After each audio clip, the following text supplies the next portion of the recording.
Morning students. आज की जो हमारी जो ऑनलाइन क्लासेस है उसे शुरू करने से पहले मैं आप लोगों को बता देता हूँ कि इससे पहले हम लोग पढ़ रहे थे एसएसटी का पार्ट सेकंड हिस्ट्री और हिस्ट्री का chapter second the regional kingdoms. इसका मतलब क्षेत्रीय और प्रांतीय राजाओं के बारे में हम लोग पढ़ रहे थे, ठीक है, जिसमें हम लोगों ने उत्तरी भारत में कौन कौन से जो वंश थे, ठीक है, उन्होंने राज्य किया उसके बारे में हम लोग पढ़ रहे थे। और आज हम पढ़ेंगे दक्षिण भारत। दक्षिण भारत में किन किन राजाओं का राज्य रहा उसके बारे में हम यहाँ पर पढ़ेंगे, ठीक है। तो अगर मैं दक्षिण भारत की बात करूँ तो दक्षिण भारत में 3 शक्तिशाली राज्य थे। कौन कौन से? पहला था पल्लव, दूसरा पांड्या और तीसरा चोला। तो ये 3 ऐसे शक्तिशाली राज्य थे जिन्होंने दक्षिणी भारत में अपना क्या किया? राज्य किया। तो सबसे पहले हम यहाँ पर बात करते हैं द पल्लवास, अर्थात द पल्लव के बारे में हम लोग बात करते हैं कि जो पल्लव है इन लोगों ने दक्षिण भारत में 6ठी और 8वीं शताब्दी में अपना शासन दक्षिण भारत में किया। तो 6th और 8th सेंचुरी एडी में जो ये पल्लव जो है इन्होंने दक्षिणी भारत में अपना शासन किया और इनकी जो राजधानी थी वो थी कांची। इनकी राजधानी कौन सी थी? कांची थी। Pallavas were great patrons of art and architecture. इसका मतलब क्या है कि जो ये पल्लव थे, पल्लव शासक थे, इन लोगों ने कला और जो साहित्य है, ठीक है, जो आर्किटेक्चर है, इसको क्या किया? काफ़ी सहयोग दिया, संरक्षण प्रदान किया ताकि क्या हो सके? इसका विकास हो सके। जो ये पल्लव वंश है, इस पल्लव वंश के दो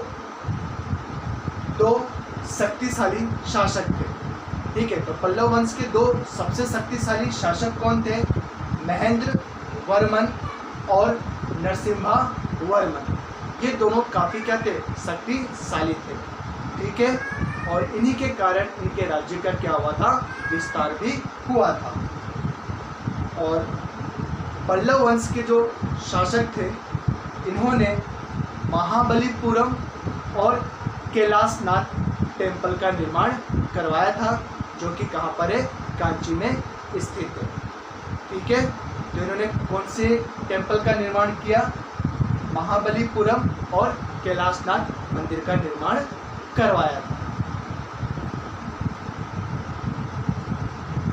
अब बात करते हैं हम लोग पांड्यास की, ठीक है। जो ये पांड्या थे इन लोगों ने मदुरई का जो आसपास का जो क्षेत्र है वहाँ पर इन लोगों ने क्या किया? अपना शासन किया, अर्थात राज्य किया। और जो मार्को पोलो है वो पांड्या के जो साम्राज्य है वहाँ पर आया और उसने अपनी यात्रा के बारे में और इस समय की प्रशासन व्यवस्था और राजा के बारे में अपनी पुस्तक में लिखा था, ठीक है। और जो ये पांड्या जो वंश है ये 14वीं शताब्दी में क्या हो गया था? इसका पतन हो गया था। तो 14वीं शताब्दी में इस वंश का क्या होगा? पतन हो गया, अर्थात जो पांड्या जो वंशज है वो पूरी तरह से क्या हो गया? समाप्त हो गया। फिर पल्लव और पांड्या के बाद में हम बात करते हैं चोला की। देखो, दक्षिण भारत में जो चोला थे, ठीक है, चोला वंश के जो शासक थे वो काफ़ी क्या थे, मोस्ट पावरफुल थे, काफ़ी शक्तिशाली थे, ठीक है।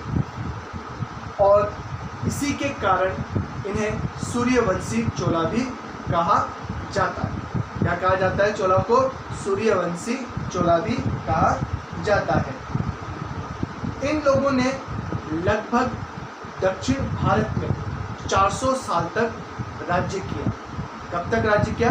400 साल तक राज्य किया। अब जो ये चोल वंशज है, चोल वंशज के सबसे प्रथम जो शासक थे, ठीक है, अर्थात सबसे प्रथम जो राजा बने थे, उनका नाम क्या था? विजयलाल। क्या नाम था? विजयलाल, ठीक है। और इन्होंने 846 से 871 एडी के मध्य दक्षिण भारत में राज्य किया था। और जो ये चोल वंशज है, इस चोल वंश के 2 सबसे शक्तिशाली राजा थे। कौन कौन थे?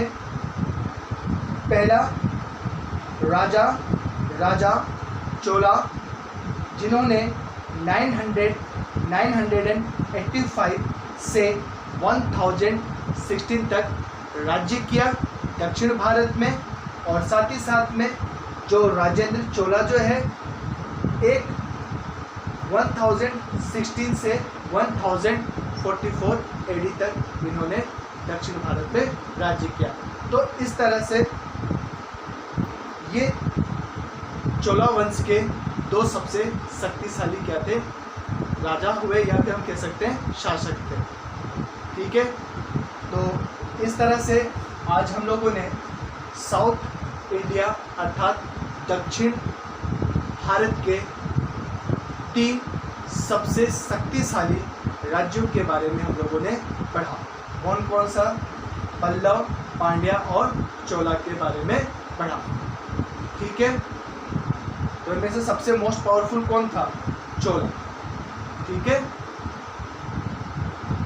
और कल की जो ऑनलाइन क्लासेस होगी हमारी, इसमें हम लोग पढ़ेंगे तुर्की आक्रमणकारियों के बारे में, कि जो तुर्की आक्रमणकारी थे वो समय समय पर भारत में आए और भारत के अलग अलग भागों पर आक्रमण किया और आक्रमण करके वहाँ के राज्यों को अपना बना लिया, ठीक है।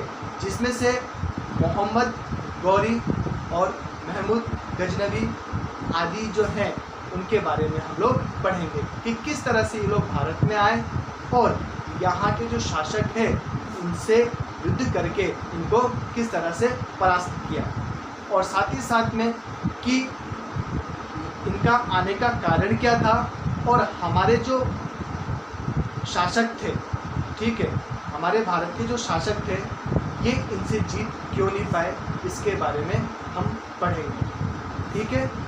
इसका मुझे एक कारण याद आ रहा है कि जो तुर्की जो आक्रमणकारी थे और भारतीय जो शासक थे, ठीक है, हमारे भारतीय जो शासक है उनके हारने का एक सबसे बड़ा जो कारण था, वो सबसे बड़ा कारण ये रहा कि एक क्या थे कि इनके जो तुर्किश आक्रमणकारी थे, इनकी जो सेना का जो निशाना था वो एकदम बहुत सटीक था, बहुत अच्छा था, अर्थात तीरंदाजी में ये बहुत माहिर थे। दूसरी बात कि ये लोग क्या करते थे कि युद्ध में तेज दौड़ने वाले घोड़े का उपयोग करते थे, जबकि हमारे भारत के जो शासक हैं वो लोग अधिकांशतः हाथी का उपयोग करते थे। तो कुछ ऐसे कारण रहे जिसके कारण भारतीय जो शासक थे इस समय वो तुर्की आक्रमणकारियों से हारे। ओके स्टूडेंट्स, कल हम पढ़ेंगे, कल मज़ा आएगा, ठीक है। तुर्किश आक्रमणकारियों के बारे में पढ़ेंगे कल।